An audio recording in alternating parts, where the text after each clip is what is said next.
Friends, कैसे हो सभी। मैं दिनेश पार, स्वागत है आपका आपके कोचिंग चैनल पर जिसका नाम है दोस्तों यूनिक कोचिंग चैनल।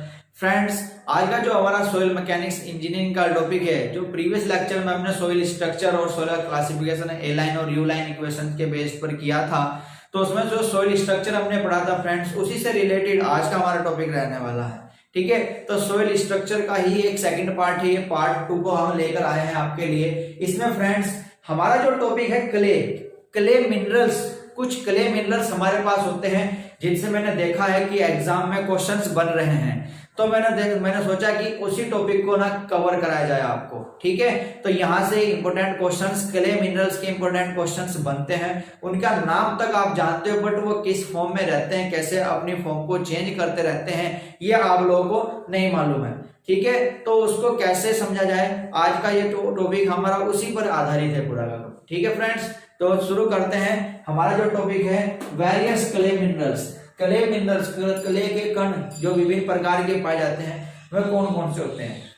फ्रेंड्स, आप जानते हो कि जो हमारे पास क्ले मिनरल्स होते हैं वह कंटिन्यू अपनी फॉर्म को दूसरी फॉर्म में चेंज करते रहते हैं वेदरिंग के कारण।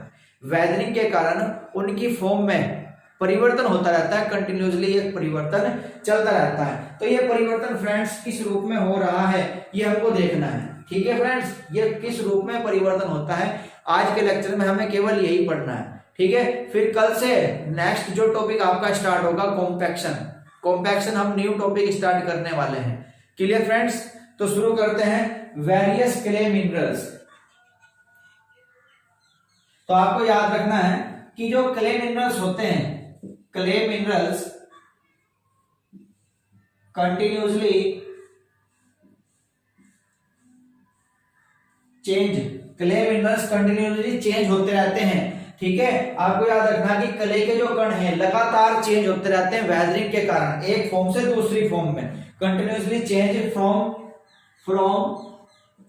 One form to other. ठीक है, एक फॉर्म से, एक रूप से दूसरे रूप में चेंज होते रहते हैं। किसके कारण?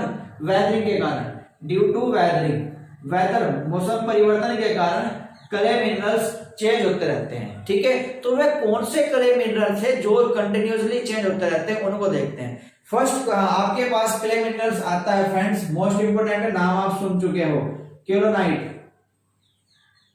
फर्स्ट क्ले मिनरल्स है आपके पास क्यूरोनाइट। ठीक है फ्रेंड्स, मोस्ट इंपोर्टेंट है क्यूरोनाइट। देखो फ्रेंड्स, जो क्यूलिनाइट होता है ये एक कंजिस्ट मिनरल्स है, यानी कि कंपोजिट मिनरल्स है जो किसी अदर पदार्थ से मिलकर बना होता है।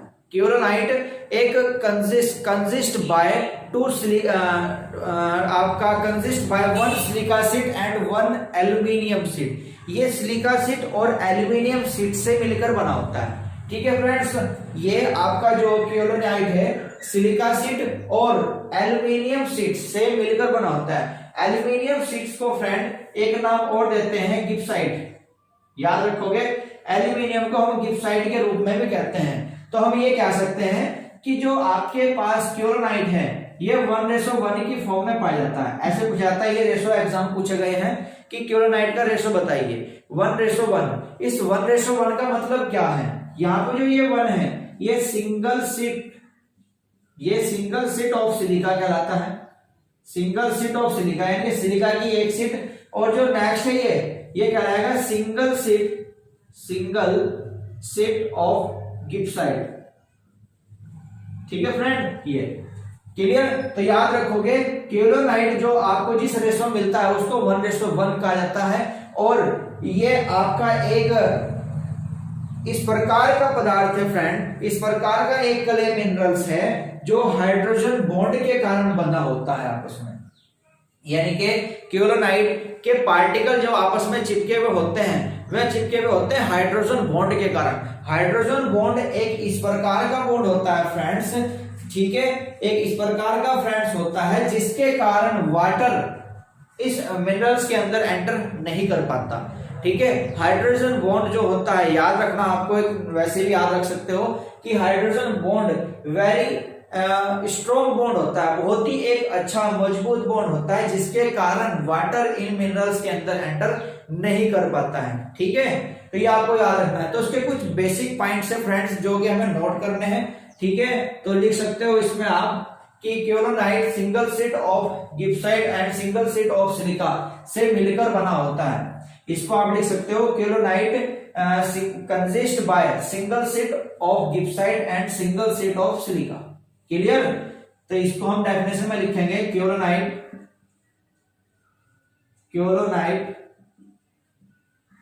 Consist by single sheet of silica and single sheet of gibbsite and silica. और फ्रेंड याद रखना, गिब्साइट को ही एल्यूमिनियम कहा जाता है। गिब्साइट को क्या कहते हैं? एल्यूमिनियम कहते हैं। ये आपको याद रखना है। ठीक है, इसमें आपको याद रखना है कि यह एक कंबाइंड फॉर्म है। ठीक है, केओलोनाइट एक कंबाइंड फॉर्म है जो हाइड्रोजन बॉन्ड के कारण या के द्वारा बना होता है। ठीक है, याद रखो, हाइड्रोजन बॉन्ड के कारण बना होता है ये केओलोनाइट। एक कंबाइंड फॉर्म होती है जो हाइड्रोजन बॉन्ड के कारण बनी होती है। कंबाइंड फॉर्म किसे कहते हैं फ्रेंड्स? कंबाइंड फॉर्म उसे कहते हैं जो दो या दो से अधिक मटेरियल, पदार्थ, मिनरल्स आदि से मिलकर बना हो। अब आप देख रहे हैं इसमें सिंगल शीट गिब्साइट है, सिंगल शीट एल्यूमिनियम की है और सिंगल शीट सिलिका की है। दोनों मिलकर ही इस केओलोनाइट का निर्माण कर रहे हैं। तो केओलोनाइट इसमें लिखा हुआ है kaolinite consist by single sheet of gibbsite and single sheet of aluminium, कि केओलोनाइट सिंगल शीट गिब्साइट या एल्यूमिनियम और सिलिका के सिंगल शीट से मिलकर बना होता है। ठीक है, इसलिए कहा गया है कि ये कंबाइंड फॉर्म है जो हाइड्रोजन बॉन्ड के कारण या हाइड्रोजन बॉन्ड के द्वारा ही बने होते हैं। ठीक है, आपको याद रखना कि हाइड्रोजन बॉन्ड एक वेरी स्ट्रॉन्ग बॉन्ड होता है। हाइड्रोजन बॉन्ड के कारण जो बॉन्डिंग बनती है, ठीक है, काफी स्ट्रॉन्ग बॉन्डिंग होती है। ये भी आप याद रखोगे। हाइड्रोजन बॉन्डिंग के कारण या हाइड्रोजन के कारण जो बॉन्डिंग बनती है वह वेरी स्ट्रॉन्ग बॉन्डिंग होती है, वेरी स्ट्रॉन्ग बॉन्ड होता है, याद रखोगे। ठीक है, हाइड्रोजन बॉन्ड के कारण जो बॉन्डिंग बन रही है फ्रेंड्स, बहुत ही स्ट्रॉन्ग बॉन्डिंग होती है। ठीक है, water can not easily enter. ठीक है, water can not easily enter, पानी आसानी से एंटर नहीं कर पाता। जो भी संरचना आप बना रहे हो उसकी जो भी यूनिट्स होगी ना, जो भी उसके मिनरल्स होंगे, उनके बीच वाटर इजीली एंटर नहीं कर पाता। तो वो लिखा मैंने, water can not easily enter between structural units. ठीक है, स्ट्रक्चरल यूनिट्स, जो भी संरचना बना रहे होंगे उसकी जो भी इकाई रखी होगी उसके अंदर वाटर इजीली एंटर नहीं कर पाता है। ठीक है, ये याद रखोगे। इसका नेक्स्ट पॉइंट आप याद रखोगे फ्रेंड, ये जो क्ले मिनरल्स हम पढ़ रहे हैं उन सब में लीस्ट एक्टिव रहता है, ज्यादा एक्टिव नहीं रह पाता है। ठीक है, मोंटमोरिलोनाइट नामक मिनरल्स हम पढ़ने वाले हैं, मोस्ट लार्जेस्ट एक्यूरेट मिनरल्स है वो हमारा। ठीक है, तो केओलोनाइट एक ये आपका कह सकते हो कि it is least active clay mineral. ये क्ले मिनरल का एक लीस्ट एक्टिव मिनरल है, ज्यादा एक्टिव ये नहीं रह पाता है। ठीक है, next kaolinite also know as 1:1 clay mineral. ठीक है फ्रेंड, अभी बता इसका मीनिंग मैंने क्या है, 1:1 clay minerals.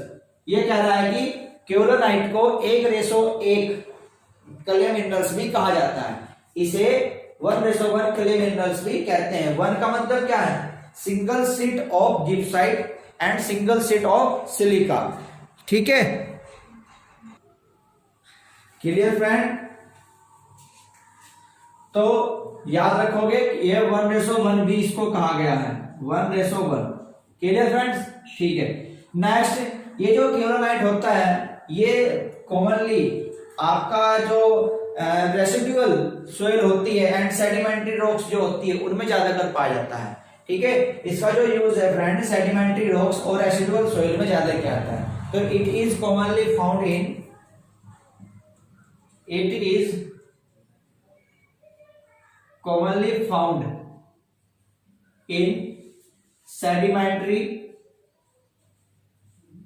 sedimentary and residual soil। ठीक है फ्रेंड, रेसिडुअल सोइल मैंने आपको बताया था कि जो जहां से उत्पन्न हो रही है वहीं पे स्टोर हो जाए। ठीक है, फॉर्मेशन सेंटर और ओरिजिन सेंटर दोनों सेम हो उसको रेसिडुअल सोइल कहा जाता है। ठीक है, लैटराइट सोइल आपकी रेसिडुअल सोइल ही होती है, तो उनके कंडीशन में केलोनाइट ज्यादा पाया जाता है। Clear friends? Okay, next minerals हमारे पास यहां पर आता है, मोस्ट इंपोर्टेंट है मोंटमोरिलोनाइट। मोंटमोरिलोनाइट ये आपको मैं पढ़ा चुका हूं। मोंटमोरिलोनाइट जो आपको बताया था ब्लैक कॉटन सोइल में स्वेलिंग का कारण कर रहा था, जिसके कारण सोइल फूल जा रही है, वो कौन सा मिनरल है? मोंटमोरिलोनाइट। ठीक है, अब देखते हैं ये क्या कहता है। मोंटमोरिलोनाइट आपको याद रखना है फ्रेंड, मोंटमोरिलोनाइट को एक नाम और होता है, उस नाम से जाना जाता है। It is also know as smectite. ठीक है, याद रखोगे, कभी इस नाम से ऑब्जेक्टिव पूछा जाए कि इन्हें बताइए कौन सा स्मैक्टाइट है, तो मोंटमोरिलोनाइट का दूसरा नाम है। क्लियर? मोंटमोरिलोनाइट का दूसरा नाम है। Clear friend? इसको एक नाम और बोलते हैं montmorillonite. Montmorillonite is also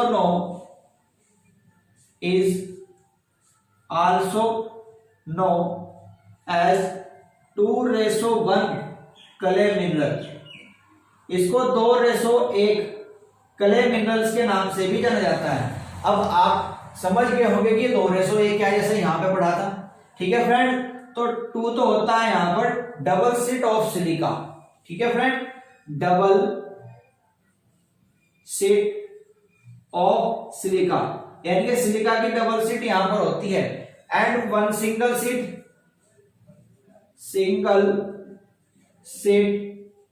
of gibbsite. ठीक है, गिब्साइट को मैंने आपको बताया था एल्यूमिनियम कहते हैं। तो मोंटमोरिलोनाइट को 2:1 क्ले मिनरल भी कहा जाता है। तो आपसे ऑप्शन में पूछा जाता है कि निम्न में से मोंटमोरिलोनाइट का रेशो बताइए क्या होता है, तो 2:1, केलोनाइट का 1:1। और इन रेशो का मीनिंग क्या है? पहला सिलिका है, दूसरा एल्यूमिना है या गिब्साइट है। 2:1 है तो डबल सीट ऑफ सिलिका, 1:1 है तो single sheet of silica. Clear? याद रखोगे। ठीक है फ्रेंड्स, नेक्स्ट इसमें जो हमारे पास मोंटमोरिलोनाइट होता है इसका स्पेसिफिक सरफेस एरिया बहुत ज्यादा रखता है ये। ठीक है, देखोगे नेक्स्ट पॉइंट इसका आप याद रखोगे, montmorillonite has largest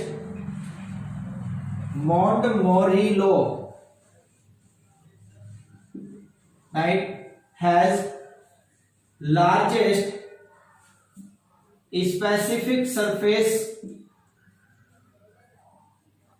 area among clay minerals। देखोगे फ्रेंड्स, ये कह रहा है कि मोंटमोरिलोनाइट का स्पेसिफिक सरफेस एरिया बहुत ज्यादा होता है क्ले मिनरल्स के बीच में। एमंग का मतलब बीच में, क्ले मिनरल्स के बीच में मोंटमोरिलोनाइट का स्पेसिफिक सरफेस एरिया बहुत ज्यादा होता है। स्पेसिफिक सरफेस एरिया ये बहुत ज्यादा है इसका। ठीक है, अब ये भी मैं आपको पीछे पढ़ा चुका था कि जिस सोइल का स्पेसिफिक सरफेस एरिया ज्यादा हो वो उतना ही पानी सोख लेती होगी। ठीक है, तो मतलब ये हुआ कि मोंटमोरिलोनाइट का जो वाटर अमाउंट है वो भी काफी ज्यादा रहता होगा। ठीक है, तो आप ये कह सकते हो it has large amount of water, कि इसका वाटर का जो अमाउंट है वो ज्यादा होता है। ठीक है, याद रखना बस सिंपल सी थ्योरी है कि जिसका स्पेसिफिक सरफेस एरिया ज्यादा से ज्यादा होगा वो वाटर उतना ही ज्यादा सोखेगा। वाटर उतना ही अपने अंदर एब्जॉर्ब कर लेगा जो स्पेसिफिक सरफेस एरिया जितना ज्यादा रखता होगा। क्लियर फ्रेंड, याद रखोगे।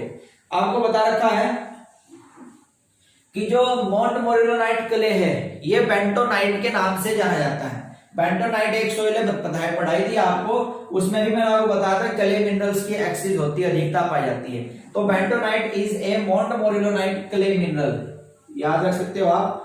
Bentonite is a montmorillonite clay. Montmorillonite clay ही होता है आपका कौन, बेंटोनाइट। तो आपसे पूछ सकता है कि निम्न में से कौन सा मोंटमोरिलोनाइट है, तो आप उसमें बताओगे बेंटोनाइट। मोस्ट इंपोर्टेंट टॉपिक है फ्रेंड्स, इसको वो डायलॉग है ना, हल्के में मत लेना, तो हल्के में मत लेना बिल्कुल भी, ठीक है। मोस्ट इंपोर्टेंट टॉपिक है, मोस्ट इंपोर्टेंट टॉपिक है, ठीक है। ये क्वेश्चन ही बता रहा हूं मैं सारे के सारे आपको, ये सब क्वेश्चन ही है, ये सब क्वेश्चन ही चल रहे हैं। आपको पता लगा कि मोंटमोरिलोनाइट का स्पेसिफिक सरफेस एरिया सबसे ज्यादा है, तो जितना ज्यादा होगा उतना पानी सोख लेगा, ठीक है।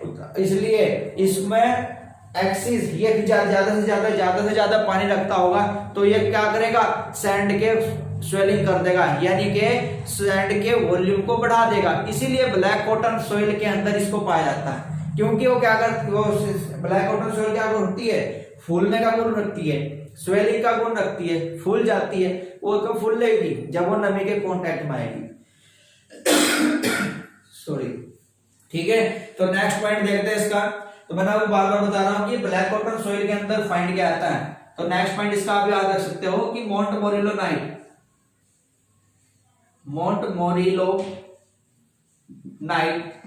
Is found in black cotton soil, ठीक है। मोस्ट इंपोर्टेंट है, ब्लैक कॉटन सॉइल के अंदर मोंटमोरिलोनाइट पाया जाता है, जो किसका कारण बनता है, स्वेलिंग का कारण। इसके कारण ही ब्लैक कॉटन सॉइल में स्वेलिंग डेवलप होती है, ठीक है। याद रखना, इसके कारण ही ब्लैक कॉटन सॉइल में स्वेलिंग होती है। स्वेलिंग मतलब फूलती है, ठीक है, कि सॉइल फूल जाती है, ठीक है। किसके कारण, मोंटमोरिलोनाइट के कारण ही होती है। नेक्स्ट पॉइंट इसका आप याद रखोगे कि जो मोंटमोरिलोनाइट है हाईली प्लास्टिक होता है, मोंटमोरिलोनाइट।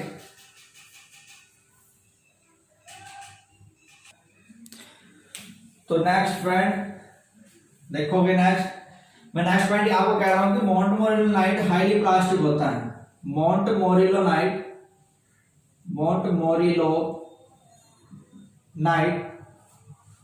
एज हाईली प्लास्टिक, ठीक है। मतलब ये हुआ कि मोंटमोरिलोनाइट में उच्च प्लास्टिसिटी पाई जाती है। आपका जो हाईली है मतलब उच्च प्लास्टिसिटी, उच्च सुगठ्यता,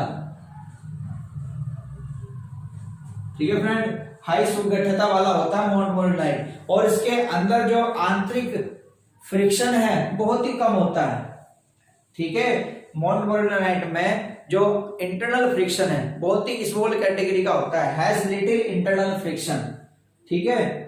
एंड इनमें इंटरनल फ्रिक्शन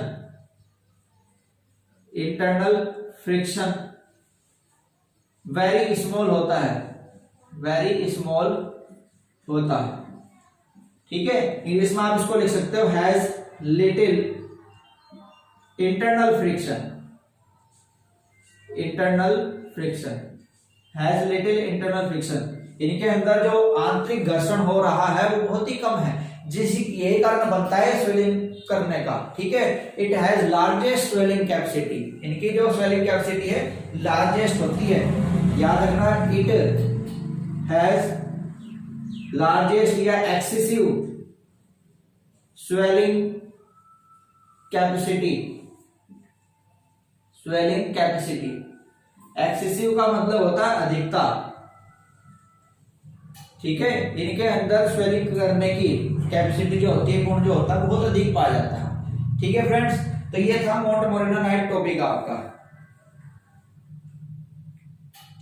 ठीक है, ये जो वोल्केनिक एस्क के द्वारा ही, ज्वालामुखी की जो राख होती है उसके द्वारा ही माउंट मोरिलोनाइट को ड्राई किया जाता है। ठीक है, माउंट मोरिलोनाइट को ड्राई किया जाता है रेसिडुअल सॉइल्स में। ये भी पॉइंट आप इसका याद रख सकते हो, ये भी पॉइंट इंपॉर्टेंट है कि माउंट मोरिलोनाइट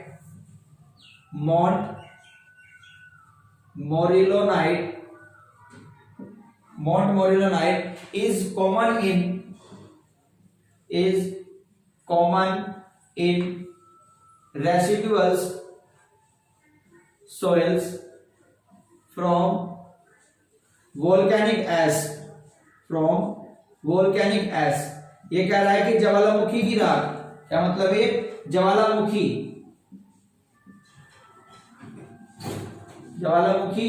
राख से माउंट मोरिलोनाइट रेसिडुअल सॉइल्स का एक कॉमन पार्ट है। ज्वालामुखी की राख से ही रेसिडुअल सॉइल्स में माउंट मोरिलोनाइट पाया जाता है, ये आप याद रखोगे। ठीक है, तो ये था आपका माउंट मोरिलोनाइट। नेक्स्ट और लास्ट हमारे पास आता है इलाइट। तो क्योलाइट, माउंट मोरिलोनाइट और इलाइट, यहां से ऑब्जेक्टिव क्वेश्चंस भी बनेंगे आपके, जो नेक्स्ट लेक्चर में क्वेश्चंस कराऊंगा। ठीक है, नेक्स्ट आता है हमारे पास नंबर 3 इलाइट। इंपॉर्टेंट है ये भी आपका। इलाइट इज ए, ये भी 2:1 क्ले मिनरल्स में पाया जाता है। 2:1 क्ले मिनरल्स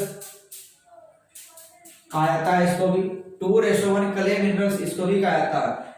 2 यहां पर आपका मैंने आपको बता दिया, 2 क्या है, सिलिका, और 1 क्या है इसमें, एल्यूमिनियम। सिलिका और एल्यूमिनियम के रूप में यह भी कंसिस्ट किया जाता है, बनाया जाता है। ठीक है फ्रेंड्स, याद रखोगे। यह आपका स्टिफ क्ले में पाया था। It is common in stiff clay. Stiff का मीनिंग मैंने आपको बताया था, बहुत ही क्या होता है, हार्ड टाइप में, सॉलिड क्ले, ठीक है, के रूप में इलाइट पाया जाता है। Clear friends. और एंड इन लैगिस्ट्रीन सॉफ्ट क्ले के रूप में इसको पाया जाता है। Clear friends. ये भी आपका जो माउंट मोरिलोनाइट है उससे ज्यादा स्वेलिंग नहीं कर पाता, तो याद रखोगे इसमें माउंट मोरिलोनाइट से ज्यादा स्वेलिंग नहीं होती। माउंट मोरिलोनाइट से ज्यादा स्वेलिंग नहीं कर पाता है फ्रेंड्स। माउंट मोरिलोनाइट से क्यों कंपेयर कर रहे हैं, क्योंकि इसका रेशो भी 2:1 है और माउंट मोरिलोनाइट भी 2:1 के रेशो में जाना जाता है। ठीक है, याद रखोगे। लेकिन केओलोनाइट से ज्यादा स्वेलिंग करता है, लेकिन केओलोनाइट से ज्यादा स्वेलिंग रखता है, याद रखना, ज्यादा स्वेलिंग रखता है। तो स्वेलिंग के कंडीशंस पर आपको यहां से क्वेश्चंस बनता है, स्वेलिंग कंडीशंस के अनुसार ही क्वेश्चन बनता है। ज्यादा स्वेलिंग कौन कर रहा है, माउंट मोरिलोनाइट। उससे कम कौन करता है, इलाइट। उससे कम कौन करता है, केओलोनाइट। तो इसका जो इंक्रीजिंग ऑर्डर है, माउंट मोरिलोनाइट, इसके बाद आपका आता है इलाइट, इसके बाद आपका आता है केओलोनाइट।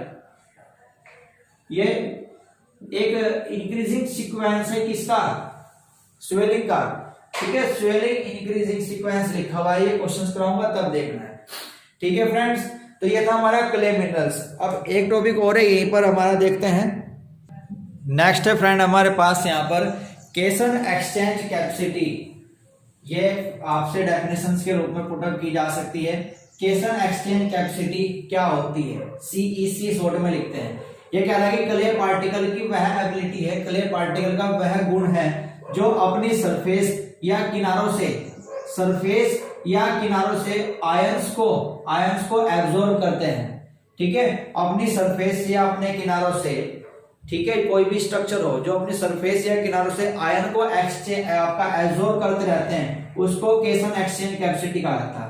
तो यही कहा गया है कि ये मिनरल्स कि स्ट्रक्चर पर डिपेंड करता है और साइज ऑफ पार्टिकल पर डिपेंड करता है। स्ट्रक्चर कैसी है, कितना ज्यादा पार्टिकल है, जितना बड़ा पार्टिकल होगा उतना ज्यादा एब्जॉर्ब करने के इसको एरिया मिलेगा। ठीक है, तो ये मिनरल या structure of clays and size of particle पर डिपेंड करता है। ये क्यों बताया मैंने, अभी मैं आपको एक टेबल के रूप में जो हमने पढ़ा है वो सब कुछ बताने वाला हूं, तो उसमें इसका भी रोल है, देखना क्या रोल रखता है ये। ठीक है फ्रेंड्स, तो देखना फ्रेंड ये एक टेबल है, इसमें कह रहा है कि क्ले मिनरल्स जो कि हमने भी 3 पढ़े हैं, ग्रेन साइज, इनका ग्रेन साइज क्या रहने वाला है, बेस एक्सचेंज कैपेसिटी क्या रहने वाली, एक्सचेंज कैपेसिटी अभी बताया कि आयन को एब्जॉर्ब करने की कैपेसिटी, इनका IP, plasticity index, dry strength कितनी हो सकती है और एक्टिव कंडीशंस क्या होगी। तो याद रखना है फ्रेंड्स, जो मोंटमोरियलानाइट होता है उसका ग्रेन साइज मिनिमम होता है, ये मिनिमम ग्रेन साइज का होता है। ठीक है, हालांकि जो इलाइट है इसका जो ग्रेन साइज है इंटरमीडिएट टाइप का है, इंटरमीडिएट मतलब मीडियम टाइप का ग्रेन साइज रहता है इसका इलाइट का, और जो केरोनाइट है इसका मैक्सिमम साइज होता है। ठीक है, केरोनाइट का साइज मैक्सिमम है, आपका इलाइट का साइज मीडियम टाइप का है, और आपका मोंटमोरियलानाइट का जो साइज है सबसे कम होता है। ठीक है फ्रेंड्स, अब क्या रहा है कि बेस एक्सचेंज कैपेसिटी क्या होगी तीनों की, बेस एक्सचेंज कैपेसिटी। तो याद रखना है कि जो बेस एक्सचेंज कैपेसिटी होती है ये सबसे ज्यादा होती है आपके मोंटमोरियलानाइट की, यानी कि आयन को एब्जॉर्ब करने की कैपेसिटी सबसे ज्यादा किसकी होती है, आपके मोंटमोरियलानाइट की। ऐसा क्यों, अभी आपने लिखा था कि इसका स्पेसिफिक सरफेस एरिया सबसे ज्यादा है, तो जितना ज्यादा एरिया होगा उतना ही ये एक्सचेंज कैपेसिटी ज्यादा रखेगा। ठीक है, और जो आपका केरोनाइट है सबसे कम होती है इसकी, तो यहां पर आप इसका लिख सकते हो लीस्ट। क्लियर, केरोनाइट की बची आपके पास इलाइट, ये तो इसकी आ जाती है मीडियम टाइप की, यानी कि intermediate. Clear friends, intermediate condition रखता है आपका कौन, इलाइट। नेक्स्ट पूछ रहा है आईपी। आप देखो आईपी तो बहुत इंपॉर्टेंट क्वेश्चन बनता नहीं बनता यहाँ पे, प्लास्टिसिटी इंडेक्स तीनों में किसका ज्यादा होता है, आपसे क्वेश्चन पूछा जा सकता है। ठीक है ना फ्रेंड्स, तो याद रखना है कि जो प्लास्टिसिटी इंडेक्स है सबसे ज्यादा किसका होगा, मोंटमोरियलानाइट का। क्यों होगा, क्योंकि इसका स्पेसिफिक सरफेस एरिया सबसे ज्यादा है। ठीक है, आईपी हमारे पास क्या होता है, liquid limit minus plastic limit, area सबसे ज्यादा है किसका, मोंटमोरियलानाइट का, तो ये उतना ही पानी सोखता रहेगा, उतना ही पानी सोखता रहेगा, तो उतना पानी सोखेगा तो लिक्विड लिमिट क्या होगी, बढ़ जाएगी, लिक्विड लिमिट बढ़ जाएगी तो उसका आईपी भी बढ़ जाएगा, इसलिए इसका मोंटमोरियलानाइट का प्लास्टिसिटी इंडेक्स यानी कि लार्जेस्ट होता है ये। ठीक है, शॉर्ट में लिख लेते हैं मैक्स। क्लियर फ्रेंड्स, याद रखोगे। और यहाँ पर जो केलाइट है इसका स्पेसिफिक एरिया सबसे कम होता है, तो इसलिए इसका आईपी मिनिमम होगा, मिनिमम, और ये इसका आपका इंटरमीडिएट टाइप का ही होगा। क्लियर फ्रेंड, तो देखो कितना मोस्ट इंपोर्टेंट क्वेश्चन यहाँ से बना है, ये भी क्वेश्चन इंपोर्टेंट बन रहा है, ग्रेन साइज के अकॉर्डिंग आपसे पूछा जा सकता है। अब स्ट्रेंथ के आधार पर पूछा जा सकता है कि स्ट्रेंथ किसकी सबसे ज्यादा होगी, तो यही सीरीज चलने वाली है, स्ट्रेंथ भी मोंटमोरियलानाइट की सबसे ज्यादा होती है, इसकी आपकी मध्यम प्रकार की होगी, इंटरमीडिएट कंडीशन होगी, और ये आपकी मिनिमम। अब पूछ रहा है एक्टिव कंडीशन, कौन ज्यादा एक्टिव रहता है, भाई जिसका एरिया सबसे ज्यादा वो उतना ही एक्टिव रहेगा। ठीक है, तो बस याद रखना ये मैक्स एक्टिव होगा, ये आपका इंटरमीडिएट होगा, इंटरमीडिएट, और ये आपका मिनिमम। ठीक है फ्रेंड्स, तो ये कंडीशंस आपको यहाँ पर याद रखनी है। इसमें एक कॉलम, इसके बाद यहाँ, इसके बाद एक कॉलम और जोड़ सकते हो आप स्वेलिंग का, स्वेलिंग का कॉलम भी आप जोड़ सकते हो फ्रेंड, स्वेलिंग उधर जगह नहीं बच रही है तो स्वेलिंग का कॉलम भी इसके अंदर आप ऐड कर सकते हो। तो स्वेलिंग का कॉलम देखना, पहले मोंटमोरियलानाइट का बता रहा, मोंटमोरियलानाइट में स्वेलिंग सबसे ज्यादा और यहां पर सबसे कम, और यहां पर इंटरमीडिएट।